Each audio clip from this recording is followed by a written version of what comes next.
Hello, this is Sonja from My Happy Space. Welcome back at my channel. I'm going to continue in my Springs of Living Water devotional or printable for this month I've made. And it's, as you can see, beautiful and spring-like. And the theme is Springs of Living Water. And there is so many beautiful passages in the Bible that talking about springs of living water and the source of our spring and abundant life that the Lord wants to give us in the Spirit. So I've made this mini little booklet. I will link the video up here at the top how I made it, just lots of chunky things. And I've sort of looked at the first one, which is I think a good starting point. It's in Jeremiah 2:13, and it says, "Do not forsake the fountains of living waters." And it's an interesting story, which I will tell you a little bit later about when we do it. Well, I start with this, and it's a very interesting passage to study, and I've just looked at a few things, wrote down my thoughts about it. I'm excited to study further because they said this is such a deep topic. You can actually probably do a whole Bible study about the springs of living water. Now, part of this printable is Faithdex cards. I just wanted to create Faithdex cards. So I'm going to do some Faithdex cards today.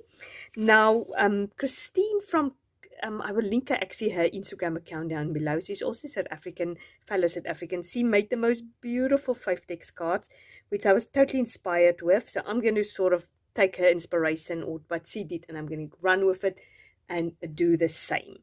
So we're going to make Faithdex cards with lots of layers, material, and threads and things like that. We're going to put these cute little elements on top of it, so it's going to be nice and lively, and you're full of fun.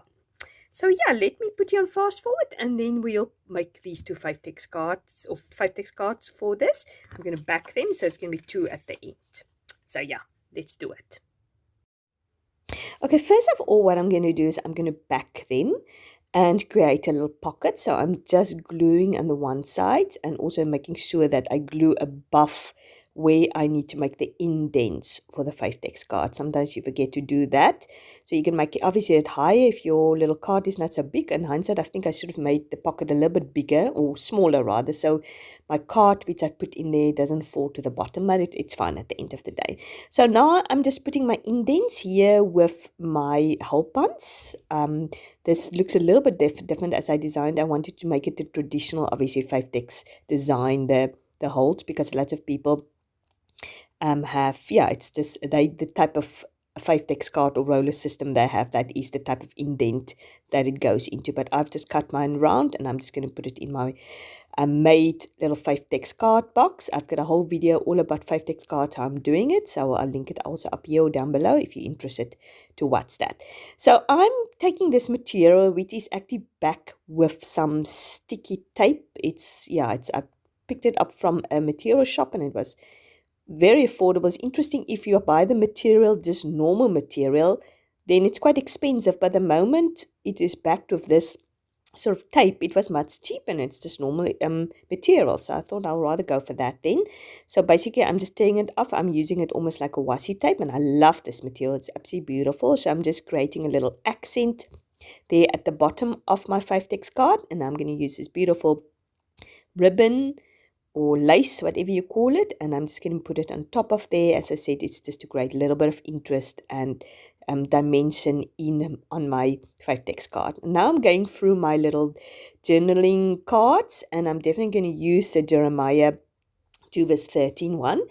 And while you watch me doing this, as I said, the story is quite interesting. It's in Jeremiah, and Jeremiah is talking to the nation of Israel and just warning them that they have turned their back on the Lord, and he compared to they are satisfied to drink from cisterns, broken cisterns. And cisterns is these big holes in the earth which the Israelite dug, and when it rained, it held water, but sometimes there's cracked in these systems. They had to build it very carefully, and the moment if there's cracks in it, the water drains away, or the water just it's not pure anymore, and it's a waste of time. So basically, it comparing God with, he wants to give us living waters, fresh living waters, and we often go back to what the world can offer us and what we think is better for us, and it is almost like drinking from broken systems. This stagnant bacteria-infested broken cisterns compared to the living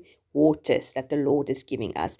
And that's just a reminder, every time we choose the flesh, every time we choose to listen to the world, the advice and wisdom, so-called in converted commas of the world, the wisdom of the world, then we are actually drinking from broken systems. We might think it's okay, and we might think this is what we need and that is the best. But if we compare it to living waters, when we drink water from a living stream, or a stream in the mountains which come fresh from heaven, there's such a comparison to drinking from the tap water which is treated with chemicals and things like that. There's such a big contrast between the two, but we slowly but surely get used to drinking from this awful water.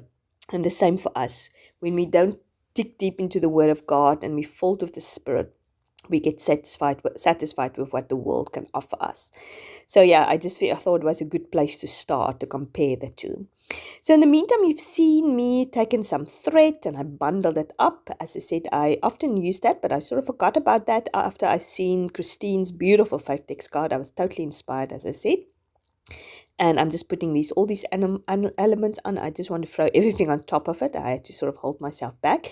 And I did this little bee also.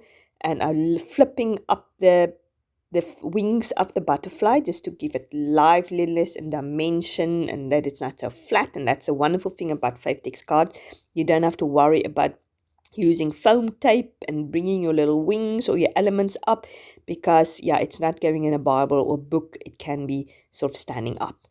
So I'm just always backing my things with doilies. As you know, that's how I like it. I like that sort of, I don't like just to put a card or journal card or element on something. It's always nice to back it with a Faithdex card. So I'm just using the Faithdex card. So there's doilies in the front of the Faithdex card, and then I'm just matching it and putting it totally on top of the one which is in the front, but I'm not gluing at the top, because remember I created that pocket. So I'm just going to use some of these journaling cards, which I'll do some journaling off camera on. And then I'm just going to put it in there, because that is the reason why I created the pocket, and it slipped nicely between the two doilies, which I've backed on top of each other, but didn't glue it at the top, if it makes sense. So now I'm just decorating at the back. That's also the nice things about Faithdex cards, especially if you make a pocket, you can decorate both sides and you can do your journaling in the inside. I've recently done Faithdex cards with flip out, so you can even create more journaling space, more decoration. You can go mad with Faithdex card. There's so many elements you can use or dimensions you can use. Yeah, that's what I love about Faithdex cards. It's a small area of decoration, and you can just enjoy yourself. And now I am just decided I'm going to put some ribbon in my journaling cards, also for another layer of dimension. I love this ribbon. It's beautiful. What I've done is I'm going to just put it through there, and then I usually would staple it on, but I couldn't find my stapler at this moment of time. The problem of my life, I can never find anything in my craft room. Sometimes when I make my video, it's such I wish sometimes you can see the mess around me. It looks like my desk looks very nice and clean, but there's such a mess around me to create this videos or elements that I sometimes can't find something. I just put something on top of it and then I can't find it. So I decided to use double-sided tape just to connect it to two ribbons. And then I'm thinking, let's throw some paper clips on top of it also. Put all the nice things on top of it. Yeah, it just brings another little bit of dimension and cuteness to it. And then I thought, I've got these little paper flowers in my stash, which I haven't used for ages. And I'm trying to use my things in my stash this year. So I thought, why not pop this also on top of it? I think it goes beautiful with it. So it's just paper flowers, which you can buy in the shops. You can probably make it yourself also if you've got the right elements. So now I'm just giving you a quick little flip through or show you exactly what I've made. So this is my journaling card, which I will journal on later. And this is the back side of it. And this is the front of it. I've just written on the little tabbies. So yeah, I love how it turned out. I will obviously leave all the details from my Etsy shop down below if you're interested to pick it up. As I said, this is such an interesting topic. You can probably dig deeper by yourself. I've gave you a few suggestions of what Bible verses to look at. But yeah, this is a topic, if you do research, you will probably find wonderful nuggets of truth. So if you like this video, please give it a like. I'd really appreciate it. If you haven't subscribed to my channel, please do so. I'd love to have you as part of this family. God willing, I will talk to you on Tuesday, and you must have a fantastic weekend. Lots of love. Bye-bye.